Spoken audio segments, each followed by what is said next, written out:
Okay, good morning, everyone. Welcome to Thursday.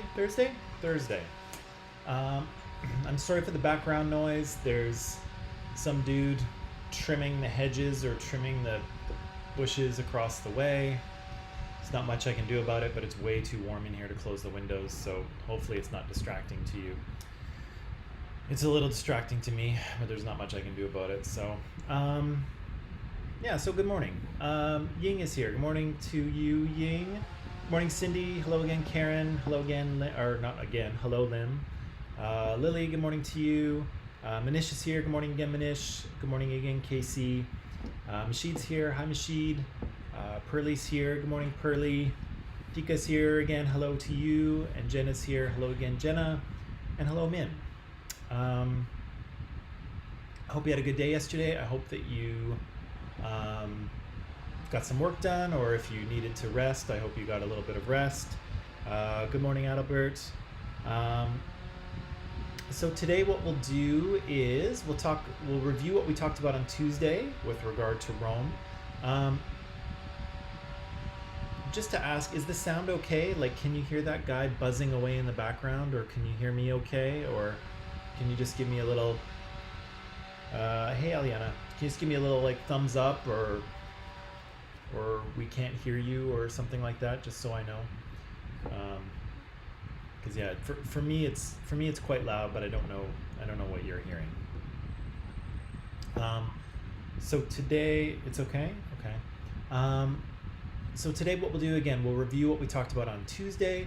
I have a couple of short videos for you to watch on what life might have been like in ancient Rome, at least in a cartoon version. I have some stuff for you to read, and then we'll start to get into the story, probably tomorrow. We'll start to get into the story of how the Roman Republic kind of comes apart. Because again, it's a very interesting development in terms of ancient history. It's very inspirational to a number of cultures after the Roman Empire, specifically France and the US. But it does kind of fall apart and turn into something quite different around the turn of the millennium, but we'll get there. It's an interesting story. Hello, Ella. Okay. Yeah, let's get into it. Let's review what we talked about on Tuesday. So Tuesday I guess overall we're talking about transitions, right? Political transitions within Rome. And so we said that Rome starts out as a monarchy with Etruscan kings. They throw out those Etruscan kings and they create a semi-democratic republic, which is actually quite complicated, and we're just sort of scratching the surface of. But because of the fact that we have a lot of written records from Rome, we know a lot about what happened during this period. And then Rome will transition again after about 500 years and will become an empire with a single ruler, a single person in charge. But we'll get to that. That's an interesting story. We said that the transition of Rome from a monarchy to a republic had to do with this woman Lucretia. We said that the story about Lucretia was that she was a Roman noblewoman. She was very respected and loved, and sort of a symbol of Roman values and sort of purity. But she was, as the story goes, she was raped by the son of the Etruscan king. And so the Romans were understandably upset, and they threw out the Etruscan king and established their republic in 509 BC. I asked you, don't forget that name Brutus. That name Brutus will come back later. But the Romans, as a result of this rape of Lucretia and sort of overthrowing of their Etruscan king, kind of left a mark on Roman society and on Roman values. And so the Romans afterwards became very suspicious and very uncomfortable with the idea of one person gaining too much power, right? For them, the moral of the story of Lucretia was that, a single powerful ruler could destroy the honor of Rome, right? So Lucretia becomes like a symbol of the goodness of Rome, and a single ruler could, defile and destroy that precious thing. And so again, the Romans become very suspicious of single individuals trying to take power. The Latin word for king, rex, becomes like almost a, it kind of becomes a word that like you spit after you say it. It's like, ugh, rex, right? King is like it's like a bad word in Roman society. And so again, they create a political system where they ensure that one person cannot easily take power, right? So yeah, they create a res publica, a public thing, a public affair. That's how the Romans govern themselves. They govern themselves in public, right? Not with a single ruler. We read this section yesterday, and you told me the answers to these questions. And I sort of laid out a very simplified schematic of how the Roman Republic worked, how the government worked. And so we said that the Romans were divided into basically two broad classes, right? Patricians, who were sort of an elite group of people descended from the original Roman senators. And these were the Patricians. And hello, Carmen. Basically everyone else, everyone who wasn't a patrician, was a plebeian. So if you were a regular person and you weren't a slave, then you were a plebeian. And so you could get yourself elected to an assembly, and so the assembly had representation from both patricians and plebeians. The patricians had more power in the assembly. Their votes were worth more than the plebeian votes. It's a bit of a complicated system that we won't go into.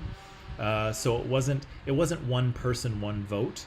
The patricians still had more power in the assembly, but the plebeians had a voice, and their voice was made more powerful by these tribunes, right? And so I believe we read that every year they elected 10 tribunes, and tribunes were kind of like representatives of the plebeians. They were representatives of the people, and they had special powers, right? They could introduce laws into the assembly to get passed, but they also had the power of veto, right? And we said the power of veto was the Latin for I forbid. And so tribunes using their veto could actually stop laws from being passed. And so they couldn't make anything happen, but they could stop things from happening. And so if the patricians were going to pass a law or make a decision that was going to negatively impact the plebeians, the tribunes could stand up and use their power of veto. They could stop it from happening. We said that there was a Senate, and the Senate was formed of retired magistrates and retired consuls. And so there was a lot of, well, they were all men, but there was a lot of men in the Senate that had a lot of social prestige. They had a lot of government experience.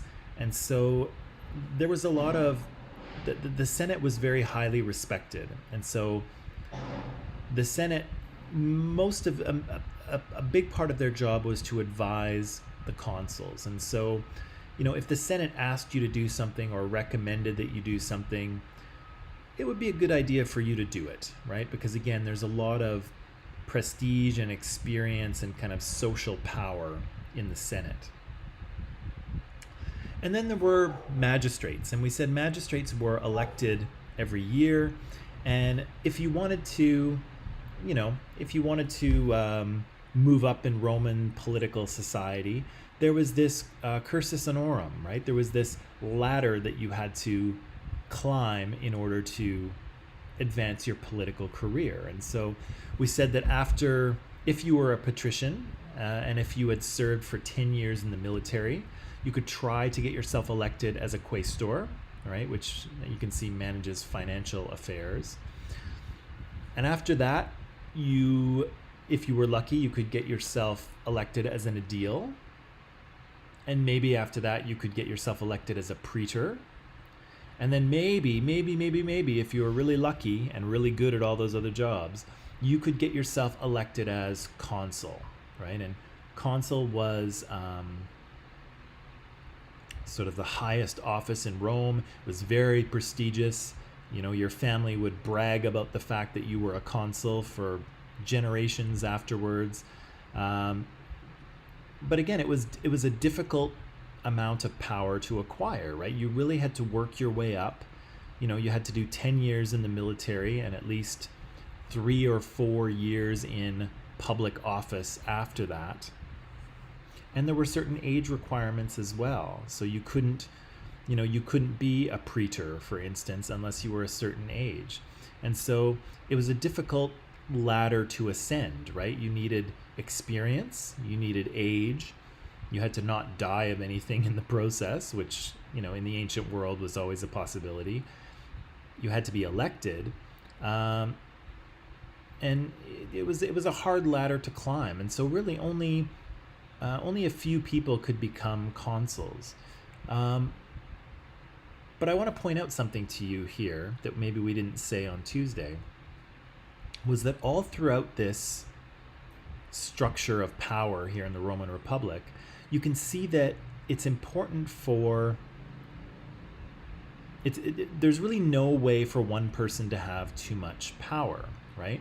The Senate is made up of 300 different people, so you can't really gain too much power there. All of these political offices, consul and praetor and aedile and quaestor, they're all elected annually. And so you only have the power of your office, you only have it for 1 year. And in some cases, once you have it, you can't be elected again, right? We said that consuls could be elected, but then after their 1 year, they couldn't be elected consul again for another 10 years, right? So it became really difficult for anyone to gain too much power, because any power that you managed to gain by being elected, you would lose after a year and you'd have to wait again. And so, and even the consuls, who are kind of the most powerful men in Rome, there's 2 of them and they have to agree on everything. You can see there it says they could veto each other. And so if one consul wanted to do something that might gain them more power, the other consul could say, no, we're not doing that. And so this whole system was created in order to keep one person from becoming too powerful, okay? But I do want to point out one thing to you there, right at the top right, where it says one consul could become a dictator in emergencies for 6 months. And so, again, the idea here was that if Rome was under threat, okay, so if people were attacking Rome and, you know, trying to break through the walls of Rome, and it was a total emergency, the Romans could elect one person, one man, to take control of all of Rome. And he would have total power of Rome and of the military, and he would have the power to do whatever was necessary to safeguard Rome. And then at the end of his 6 months, or, you know, at the end of the emergency, then he would give up his power, and the republic here would continue to function as it normally did. Okay. And one of the reasons that, well, there's a few reasons I bring up the dictator thing, but the kind of model of the dictator was this guy here, Lucius Quinctius Cincinnatus. And so Cincinnatus is kind of a legendary figure in Roman history, and he's kind of the model of a good Roman official or government official. So the story here is that barbarians were attacking Rome. Rome was under threat, and so Cincinnatus was elected dictator, right? So he was given full power of Rome. And so Cincinnatus was the story goes, Cincinnatus was farming, right? He was on his farm growing his crops, and then Rome called, right? Rome needed Cincinnatus, and so he put down his farming tools, he picked up his sword, and he went off to safeguard Rome and fight the barbarians. And then when he defeated the barbarians and the threat was over, Cincinnatus gave up his power, went back to his farm, and started working again, right? And so for the Romans, this was like, right? What a hero, right? He takes on the burden of being a dictator in service of Rome. And then when the threat is over, he selflessly gives up his power and goes back to his simple farm after serving Rome, right? So this is kind of a model for the Romans of how to be a powerful person, right? You're not someone who is, trying to get power and trying to hold on to power. Power is in service of Rome. And so when Rome calls on you, you respond and you do what you need to do for Rome. But then when the threat is over, you selflessly give up your power and go back to your farm. And so Cincinnatus was kind of a role model for Romans, but also for others as well. And so George Washington, for instance, in the American Revolutionary War, he kind of models himself on Cincinnatus, and he does the same thing.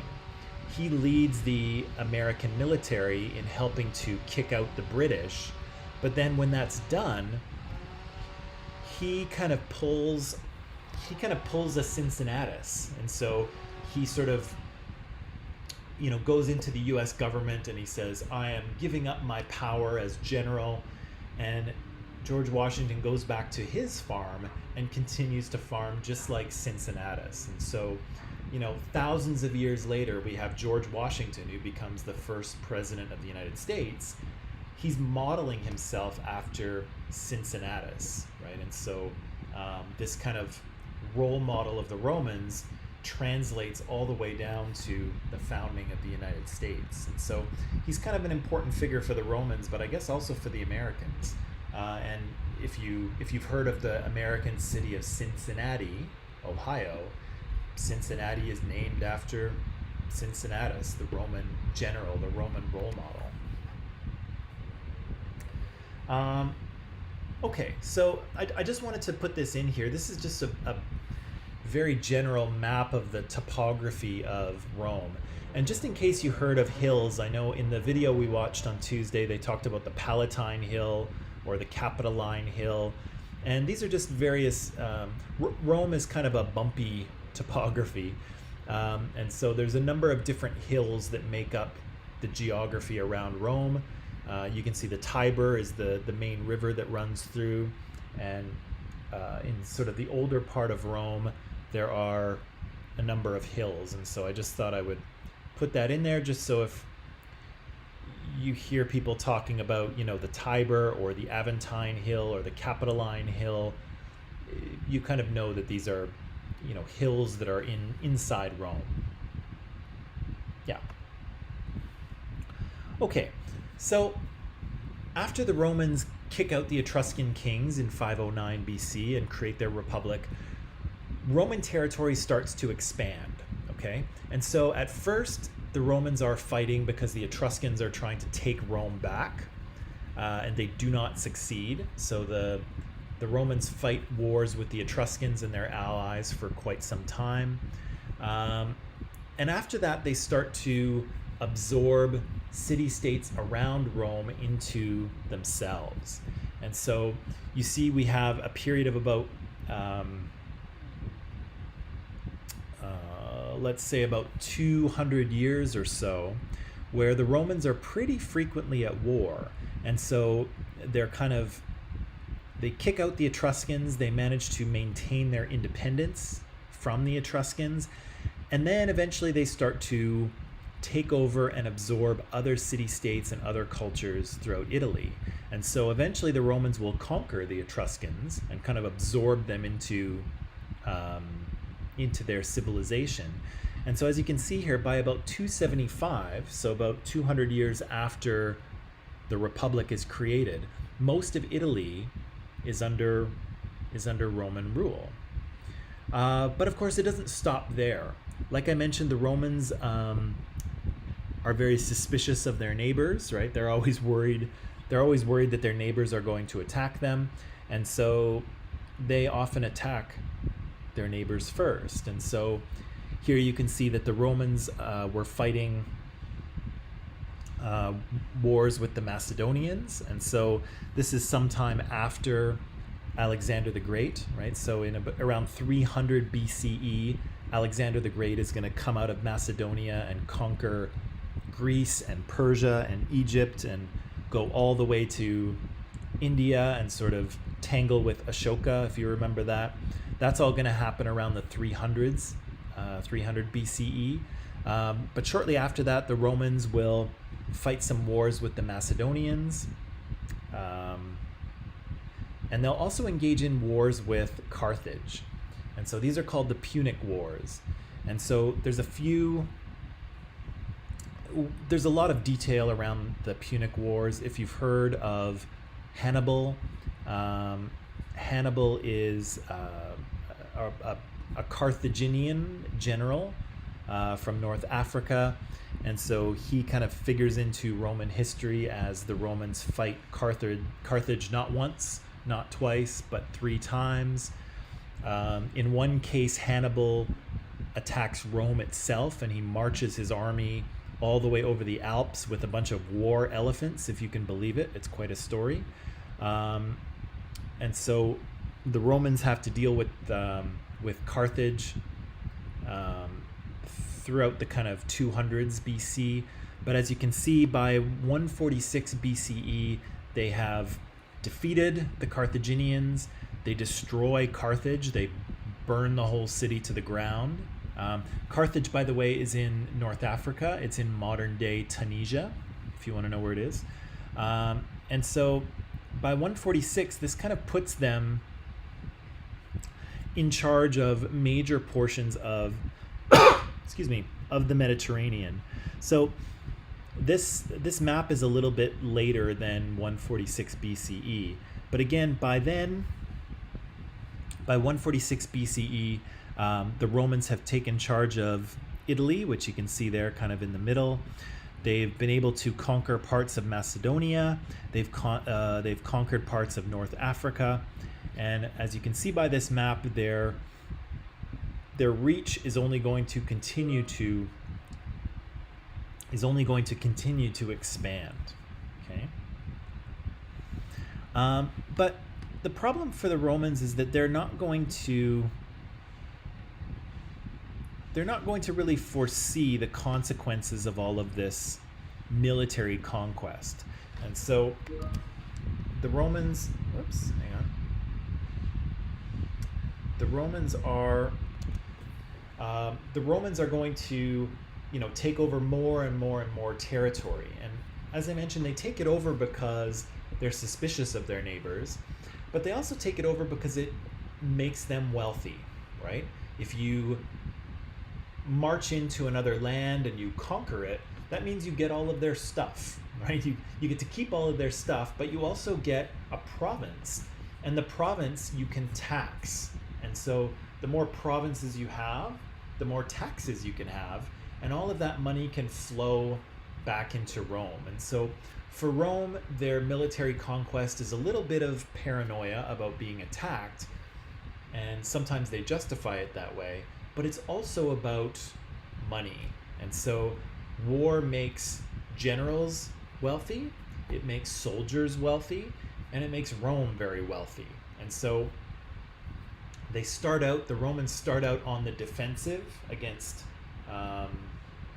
the Etruscans, but then they kind of take over Italy, and then they start to take over other areas. And the more they take over, the richer they become. And the richer they become, the more rich they want to be. And so they continue to take over more and more territory around the Mediterranean. But again, this is going to be problematic for them. very shortly. And of course, the question is going to be is that the Republic itself, the Roman Republic, was created to basically run Rome, right?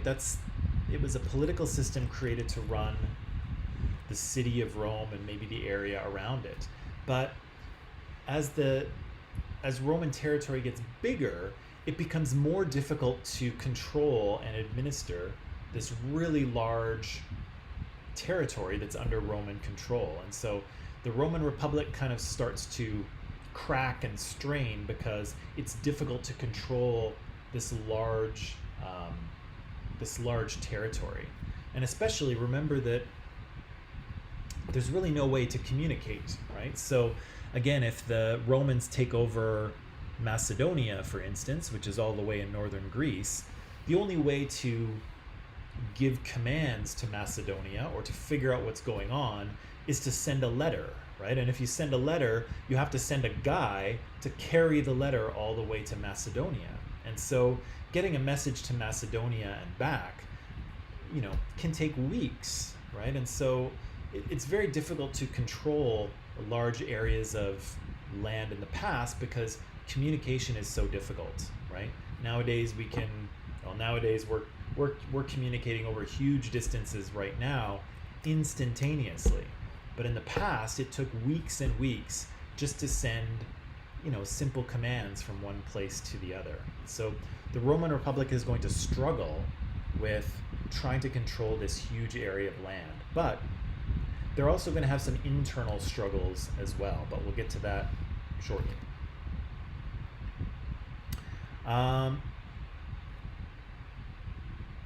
So how this works initially is that the Roman Senate sends out governors, and the governors are in charge of provinces. So as the kind of as the area under Roman control continues to expand, the Senate appoints governors, and they say, okay, go out to this Roman province, make sure it's under control, make sure this province pays its taxes, and make sure they don't revolt. And that was basically your job as a governor. And so probably one of the more famous governors, well, Julius Caesar is one of them, but we'll get to him shortly. Those of you who are Christian and know the story of Jesus and his crucifixion, you've no doubt heard of Pilate, of Pontius Pilate. And Pilate is the guy who sentences Jesus to death in the biblical story, but he's also a Roman governor. And so he's a guy who is appointed by the Roman Senate. They send him to Jerusalem, to Palestine, and those are basically the orders they give him. They say, keep the people under control, make sure they don't revolt, make sure they continue to pay their taxes. And so that's kind of what Pontius Pilate is there to do as a Roman governor. But of course, there's lots of Roman governors throughout history.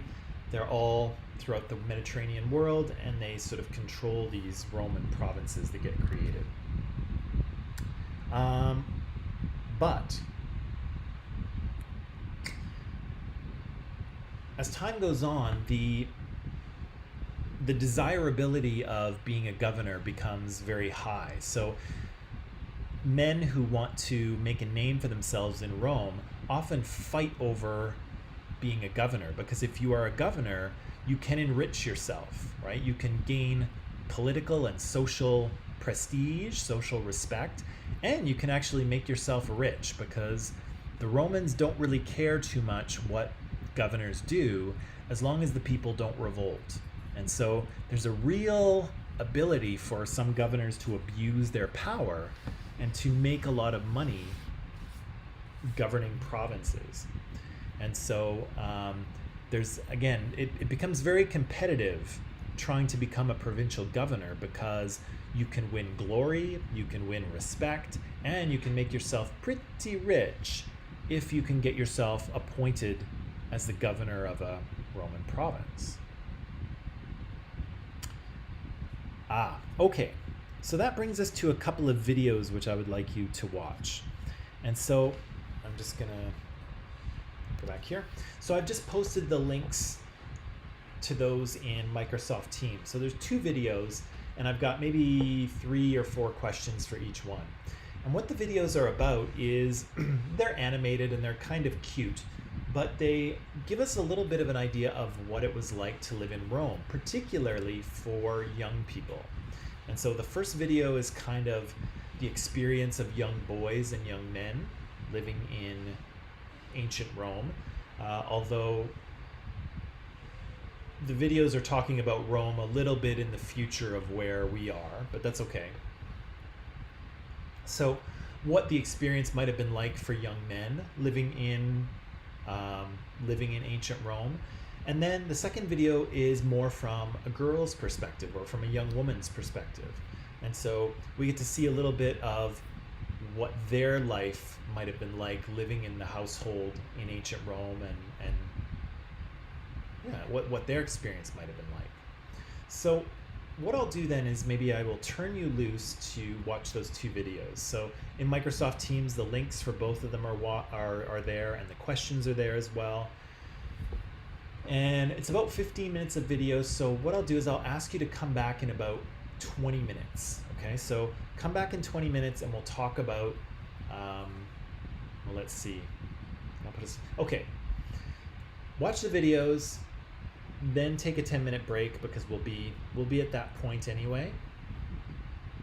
And then after that, come back and we'll talk about our answers. Okay, so that'll be at about 30 minutes from now. So that'll be at about 11:07.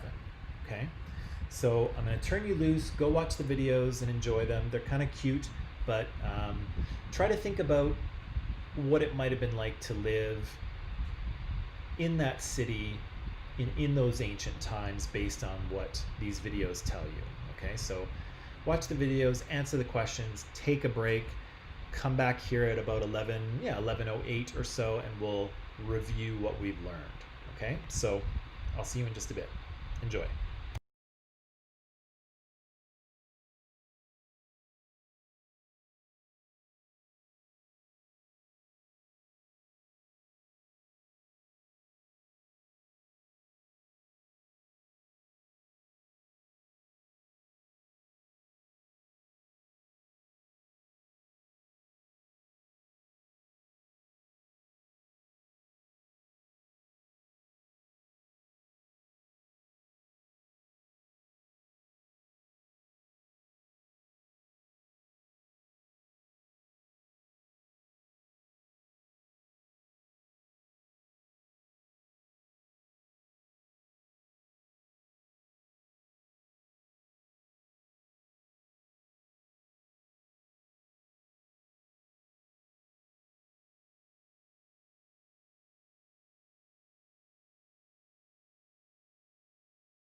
Okay, and we're back.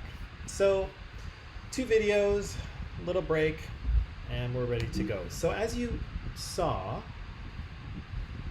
in the video, there are, we see a little glimpse into what life is like for young people in ancient Rome. And again, this is set in kind of the period of empire, so it's a little bit later than the period that we're in. But I think for, certainly for kids, their experience would have been very similar throughout this period. And it's not, it's only 100-year difference, which in the ancient world is not a long time. So we meet this young man here, Lucius Papitius Secundus, right? And so he's 17 years old, and I think even though they don't say it, he's probably, I think he's probably from a plebeian family, maybe, but he's a plebeian family that's managed to make a lot of money somehow. Either that, or he's kind of a lower tiered patrician family. But I think at this point in Roman history, he's probably a plebeian. His dad's probably a regular guy, but one who has become reasonably wealthy, or more wealthy than your average plebeian. So we hear about this young man, and what's his education like? So Cindy says, well, he learns to speak and to make public speeches, and how to read and write in both Greek and Latin. So the written word is important, so he needs to know how to write and how to read. But also as a man, and as a potentially a man who is wealthy enough to run for public office and to become a prominent Roman, he needs to know how to speak, right? He needs to know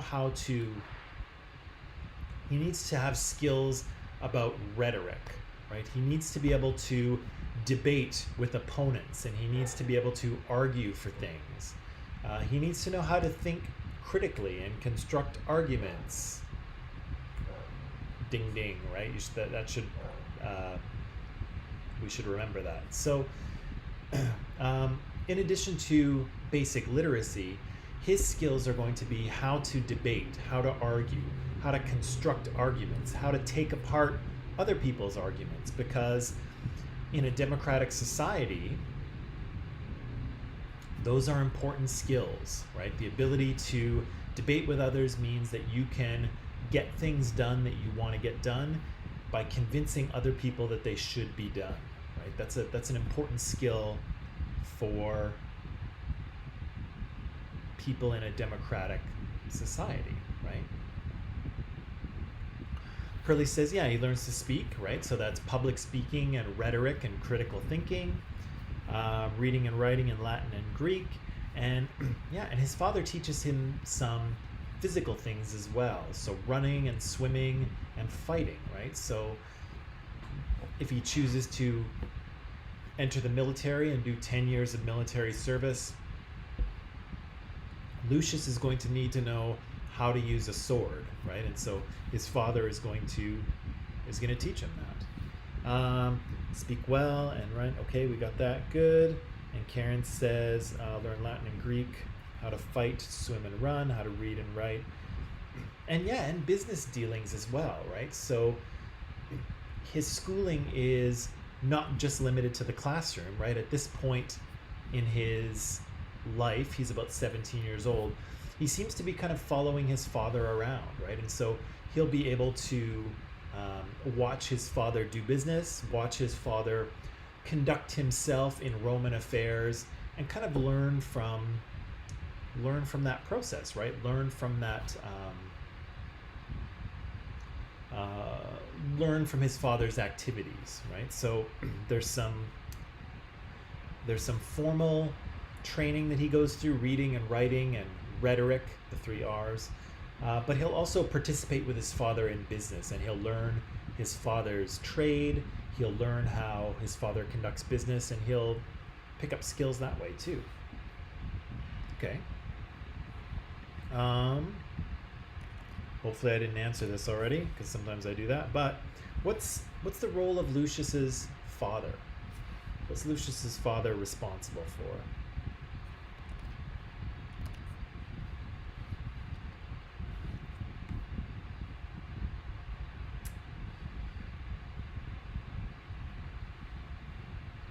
What's Lucius's father responsible for?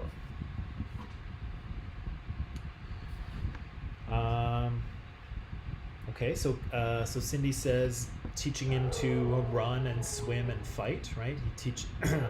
Lucius's father teaches him these kind of physical skills, right?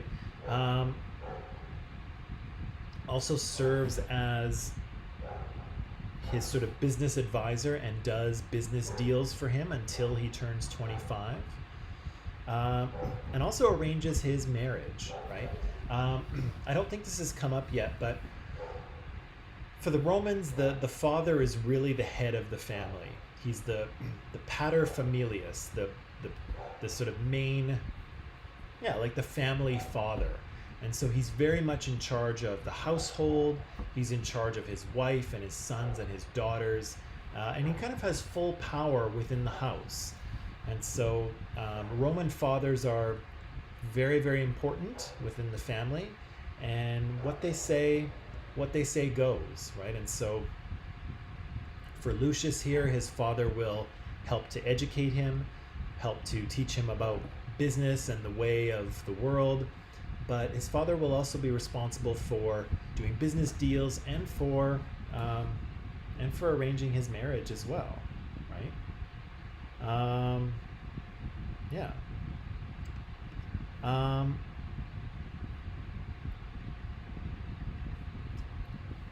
So what do we see?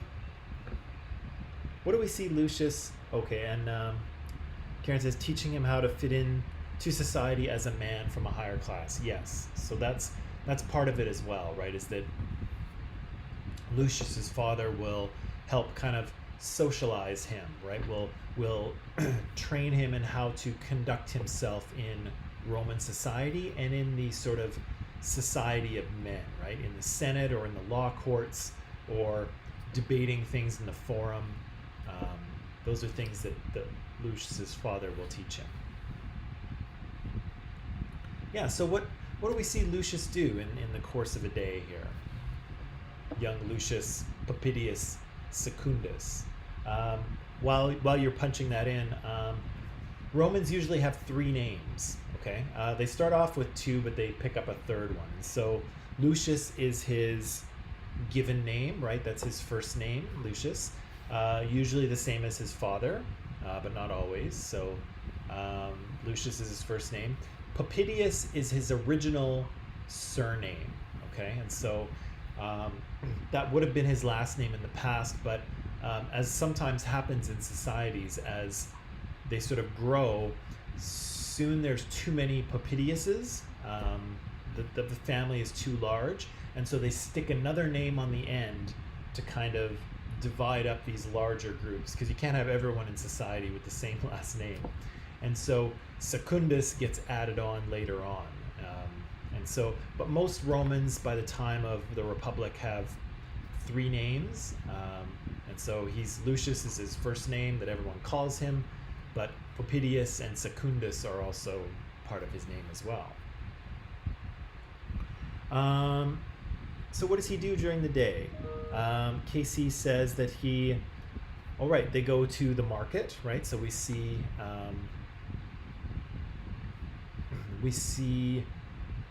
Lucius and his father kind of walk through the market, and we see everybody buying and selling things that they need and food and so on and so forth.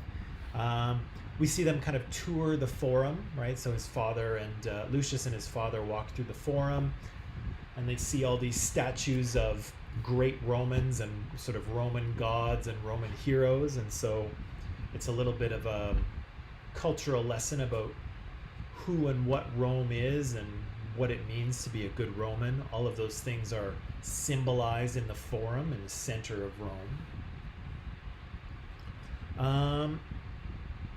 We see, he goes to the Forum of Augustus, and so the Roman Forum, the Forum is sort of the center part of town. Here we have a building that the first kind of Emperor Augustus creates a little bit later.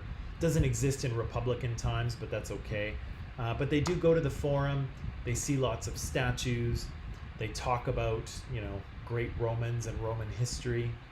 Yeah, and then they go to the baths, right? The baths of Agrippa. And so, Romans don't have showers in their house, unfortunately.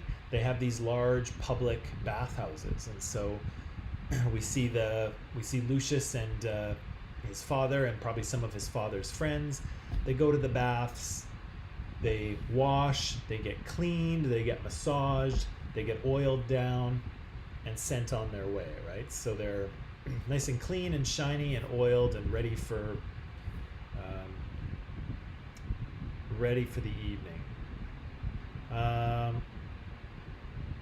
Yeah. Oh yeah, and then they have a dinner party. So some of his father's male friends come over in the evening, right? And so the slaves and servants kind of wait on them and bring them food and drink, and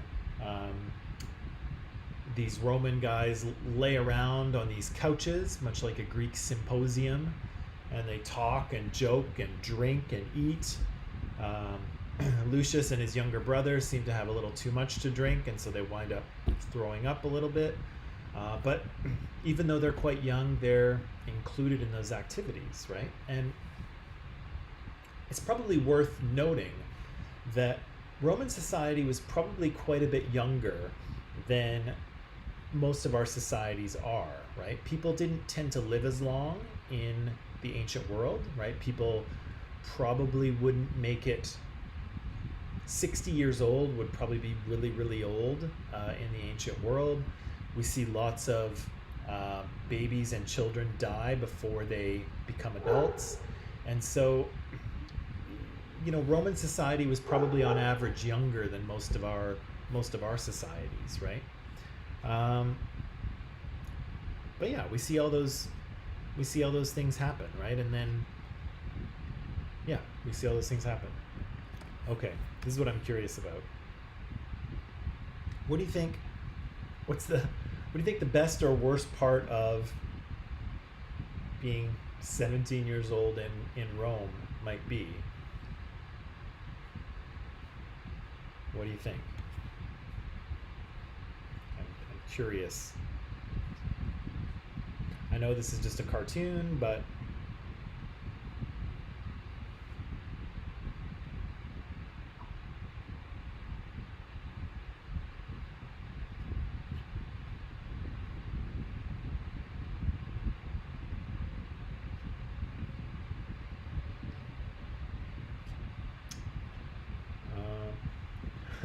so Casey says the worst is the arranged marriage, right? And those marriages are quite young, right? So Lucius is only 17. He's probably already arranged to be married, and he's arranged to be married to a girl that's quite a bit younger than him, right? Even though they're not married yet, that young girl he's engaged to is 10 years old, right? So he is 17 and he is engaged to be married currently to a 10-year-old. She'll have to wait till she gets a little older till they actually do get married, but that's a big age difference, right? It's a big age difference. And of course you don't get a choice in it as well, because it's arranged, right? Your father will try to match you with someone from a family that is kind of beneficial to your father sort of politically, right? Best thing, you're treated like an adult.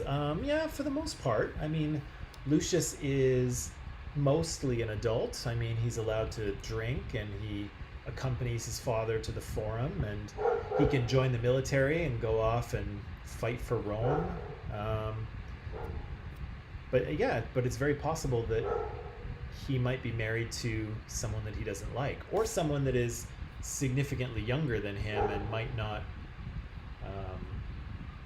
they might not be compatible, right? Because it's a big age gap.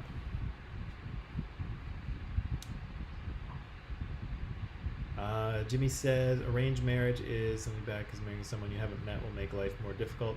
Yeah, and again, I think even if you have met your future wife, she's quite a bit younger, or if you're a woman, your husband is quite a bit older, and so you might not be in the same kind of place, right? It's hard to imagine what that would have been like thousands of years ago. Okay, let's move on to the second video. So second video was kind of ancient Rome through the eyes of young women, right? And so we enter into the house of, oh gosh, what's his name? Is it Marcus Domitius Ahenobarbus? Or is it Marius? Or is it another Lucius? We enter into the Ahenobarbus household, right? And we meet a series of sisters, and all of these girls, all of these sisters are named Domitia. So what's up with that? Why on earth would their father name them all the same thing? Why do we have Domitia 1 and Domitia 2 and Domitia 3? Right? So part of it is, Cindy says named after her dad. That's true, right? So I forget the exact word, but I think it's the cognomen, praenomen, cognomen. Oh gosh, I forget. His middle name, right, is Domitius, right? So the girls are named after him, Domitia, but why are they all? Yeah, his father says, yeah, they're all the same. Yeah, women. Why are women's names not important?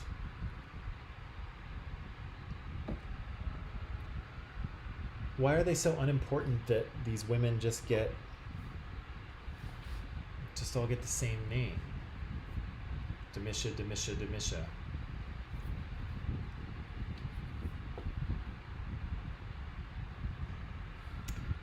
What do you think? Karen says, joke's on them because they don't know who's in the family tree. Yeah, so they do mention that, right? Is that it's confusing because if you just refer to all of your female children as Domitia, it becomes complicated to figure out who's who, right? So Jimmy says, wow, it's noisy out there today. Jimmy says, yeah, less respected women in Rome. So that's true, right? There's a pretty reasonable inequality between men and women, right? So men have political power and economic power and social power. And so in terms of legal documents and agreements and responsibilities, it's the men who you have to keep track of. And so the men have 3 names in order to identify who's who, but also who is the son of whom and who is whose father, right? So the male line, the male part of the family, is the important one here in ancient Rome. But you almost get the impression that women, it's like, oh well, whatever, right? It's like I worry so little about my female children, about my daughters. I just call them all the same name because who cares, right? And so you almost get that sense that men and men's relationships and men's legal rights are far more important, and so it's important for them to have specific names. For women, it seems not to matter, right? It seems that as long as you have something to call them, then you're good. And so all of these female children wind up getting called Domitia, which again is kind of bizarre, at least to our modern conceptions. I think it's quite bizarre. Okay, so what kind of activities do Domitia, any of the Domitias, what kind of activities do they engage in during the day? Because their day is quite a bit different from Lucius's day, right? Lucius has a day of kind of following his father around, going to the forum and the law courts, going, maybe following him around on business deals, going to the baths, and then coming home for a bit of a dinner and a drinking party, right? But the girls are going to have a very different day. So Cindy says, they're spinning wool. Yeah, there's a real.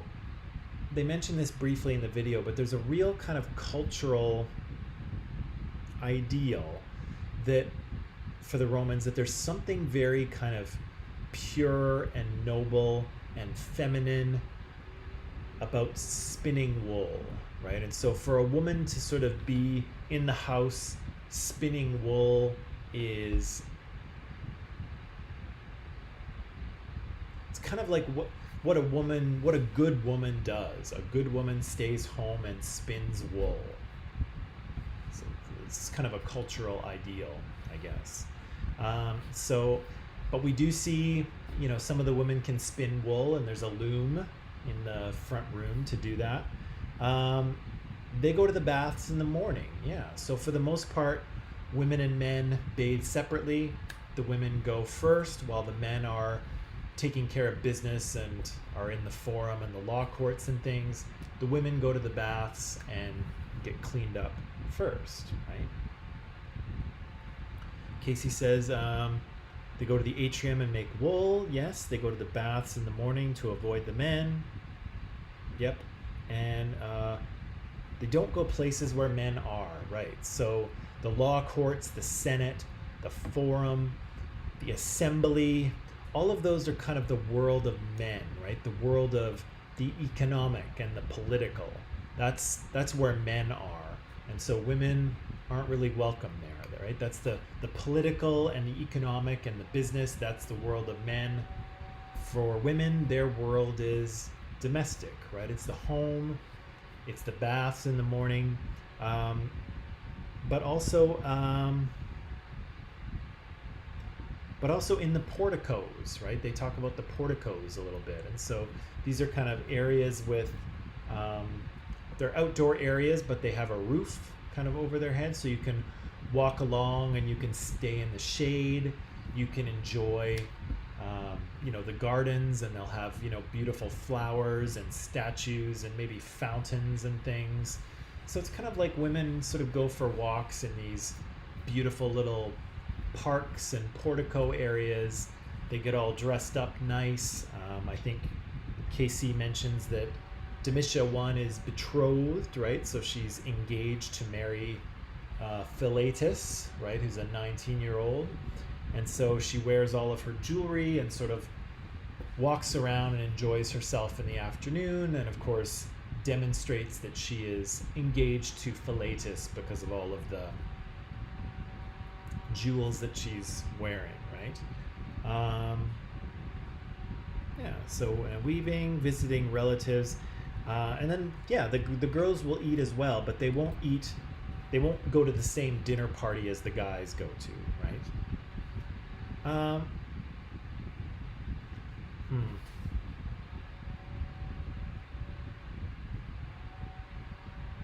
Not sure what I wanted you to say for this one, but what did you say? I'm not sure. Maybe we've answered it already, and maybe we haven't. But obviously, I was thinking of something when I wrote the question. So, how did you interpret this? What did you say for this one?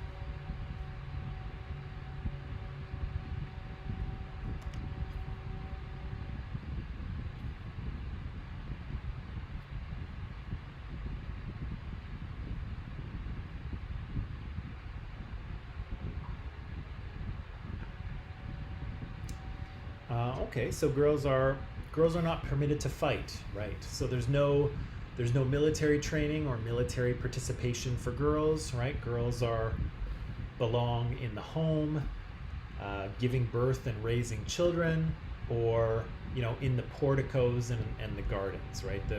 The world of fighting is not for women, and they even mention, I think, that girls aren't really allowed to watch gladiator matches, at least not from the front rows, right? They're asked to stay back, right? Yeah, women are far less political. They are not they are not welcome in the world of politics, right? There's no place in the forum or the Senate for women, right? Women are in the domestic sphere, in the sort of the sphere of the household. Men are in the sphere of the external world, right? The world of business, the world of politics, the world of the military. That all belongs to men. Women are kind of in the home.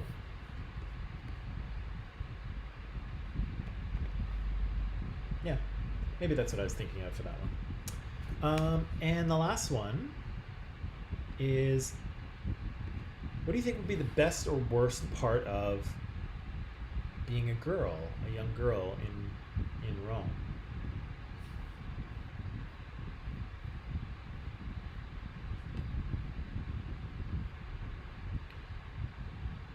Best or worst part of being a young girl in Rome?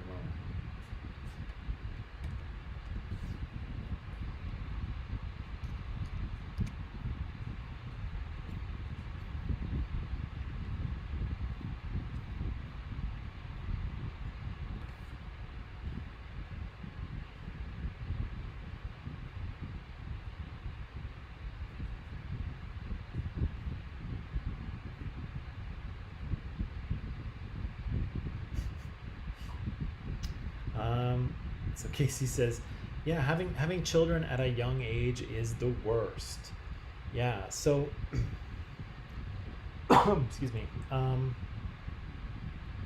Yeah, girls become pregnant potentially quite young in Rome, right? Basically, as soon as they are able to, right? As soon as they begin to menstruate and they are fertile, yeah, often they are married to somewhat older boys and they begin to give birth, right? And so we meet their older sister Domitia, and Domitia's already pregnant with a child at 15 years old, right? And in our societies, that's usually an abnormal thing. That's an undesirable event to become pregnant so young.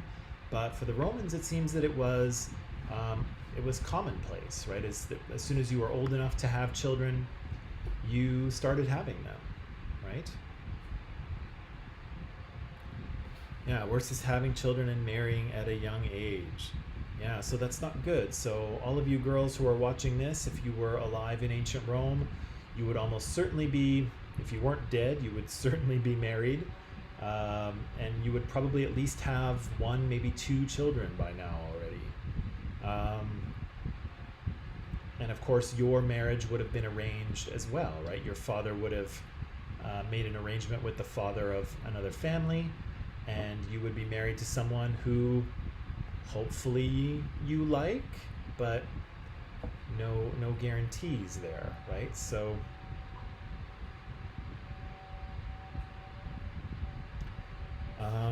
so for girls, their experience is very much gendered, right? There are female activities and there are male activities, and there's no crossover between them.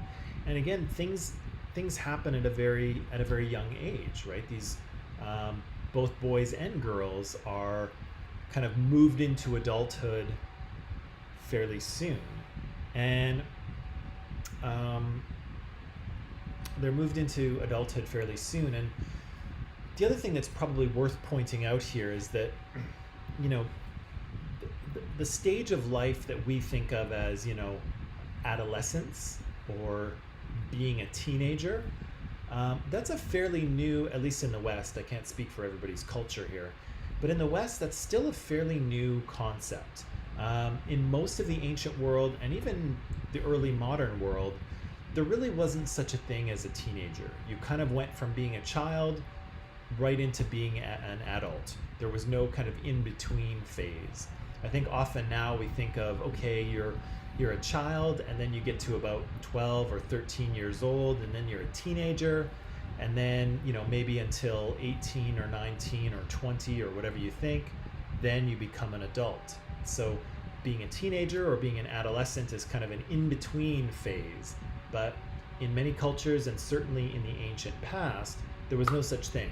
You went from a child right into being an adult, right? You were a little girl playing with your dolls, and then when you reached a certain age, you put those dolls away, you were married, and you started having children, right? So there's really no in between phase in a lot of in the ancient world, not like there is now. Were they polygamous?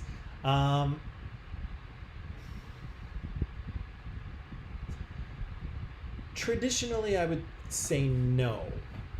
So the Romans were monogamous, and so I think they would only have one wife. Inheritance was very important. Family lineage was very important. And so if you were a Roman man, you would marry a Roman woman.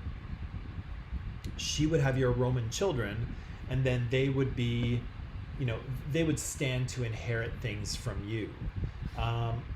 You could certainly, as a man, I think you could certainly have affairs outside. So you could have mistresses, or there would be prostitutes or concubines around, and you probably shouldn't do that, but lots of men did anyway. For women, they definitely wouldn't have been allowed to have sex outside of marriage. As time goes on, some of those sort of cultural ideas break down a little bit, particularly for people in the upper classes. Rome eventually kind of starts to lose its values and lose its way. And so during this sort of period of empire, you hear about lots of debauchery and sex parties and all kinds of crazy stuff going on, particularly around the emperor and the sort of higher ups of Roman society. But I think traditionally for the average Roman family, they were monogamous. You got married, and you were expected to, not have any sex outside of the marriage. But if you did, it was certainly more permissible for men, because the father of the family can kind of do whatever he wants. For women, no. Women would have been expected to stay loyal and faithful to their husbands. And they do mention, I think, in the video that Ahenobarbus, there, whatever his name, Lucius Domitius Ahenobarbus, so Domitius' father, he has a second wife, but remember, that's because his first wife died, right? She was giving birth to the fourth Domitia, and she died in childbirth, and so Domitius' father married a second woman, a second wife. But I don't think they were polygamous. They would have been monogamous. Some people would have broken the rules. Some people always do. But I think traditionally, culturally speaking, I think they would have been, there was an importance on monogamy. Yeah, okay, good. So, that's a little glimpse of, oops, we don't have to do that right now. We don't have to, that was just a little idea of kind of what Roman life was like for men and women, what kind of things people might do during a day. So if you weren't farming, or if you weren't a merchant in the market, if you were an upper class Roman, you would have spent the day in the law courts and in the Senate, listening to speeches, voting on things, debating, but also spending some time in the baths, and then in the evening, having a feast, right? Having dinner and drinking with friends. And again, men had certainly more power in Roman society than women did, but women have some freedoms as well, right? And they point out in the video that, Greek women would have been required to have a male escort when leaving the house, right? So someone to protect their honor. But Roman women, can roam. They can roam the streets of Rome by themselves, right? And sort of enjoy the day on their own. So again, we still have a pretty strong inequality between men and women. We have different sort of roles for them in society.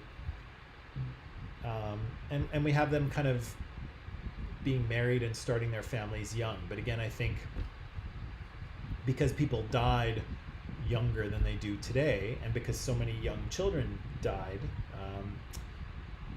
there was a real Roman society on average would have been younger than the societies that we live in, and so, and again, you would have moved directly from childhood to adulthood without much of an in-between phase, whereas in many modern societies now we think of adolescence as kind of an in-between stage. But again, it's kind of a new invention, adolescence. Yeah. Okay. So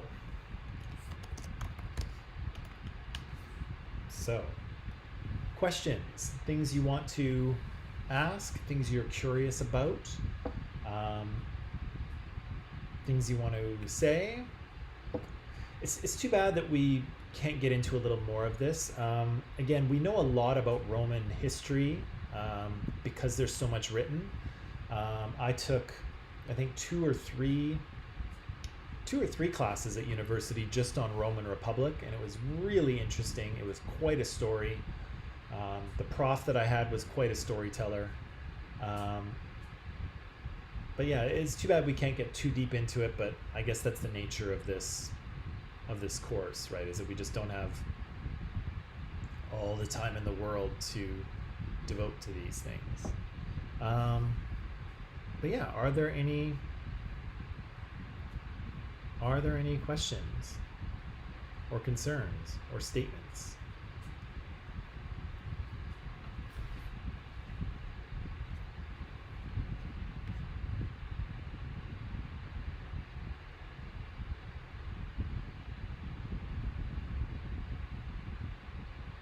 Okay, so I think that's Cindy. Cindy says no. Siobhan says no.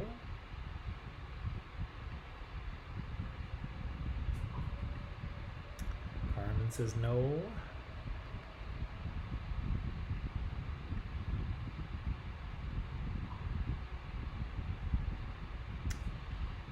Karen and KC both say no.